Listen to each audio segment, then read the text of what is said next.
industries. So for example, in Kenya, we have done work in financial services, healthcare, we've dabbled in commerce, we're big on agriculture right now, and some work in environment. Usually this strategy is driven by global, but what we do, or the respective labs which I'll show you that exist, we work on what is relevant to the space that we live in.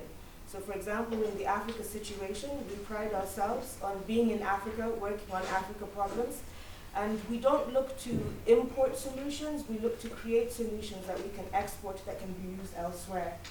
Technologies right now that we're keen on, of course, cloud, we have AI, blockchain, and quantum.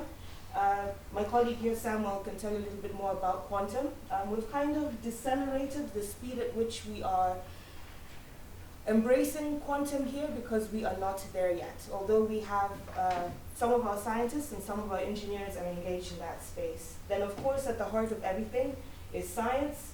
We've got AI, security, IoT, system design, biology, and physical science. We have a network of 14 research labs. The mother lab is based here. Oops, sorry.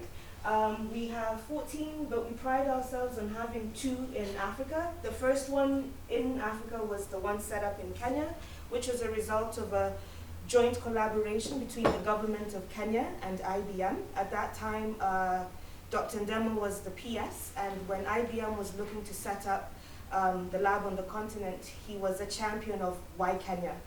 Then the next one was opened in South Africa in 2016. So patents, it's a conversation that does come up often. Kenya, we're not big on them, but that's something that we're working on. Our lab, since we set up, we have received close to 80. In the spirit of IBM, which has prided itself on being a leader in the patent market since we set up shop.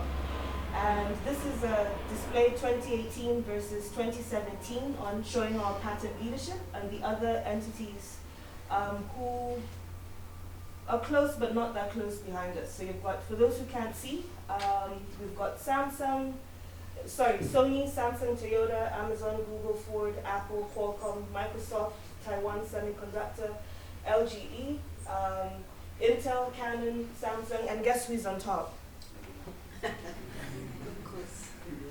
Again, more of awards. No one is ever going to shout and say the good things that you do or sing your praises, so I'm going to do a little bit of that before we get to the substance. So then we also pride ourselves on other awards that we have received. We've got Nobel Prizes, National Media Medal of Technology. We've got also National Medal of Science and Turing Awards. But going back to that, as much as I'm proud to show these are awards that were achieved elsewhere, we are priding ourselves and gunning ourselves that we should have some of these awards originate from the continent of Africa. And for that to happen, we cannot do it ourselves. We need partnerships with entities and persons such as yourselves to get there. So, getting to who we are. So when we set up, of course, Africa is the next big frontier, or is the big frontier, and these are some of the things that spoke to our decision of why to be on the continent. And we also operate in other emerging markets. From when we started, I'm sorry the font is not displaying as it should because I'm doing this online.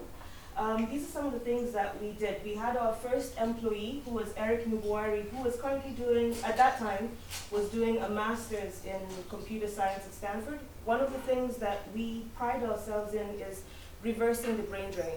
How do you get talent that has gone out there to come back home and create commercially viable solutions for sustainable impact?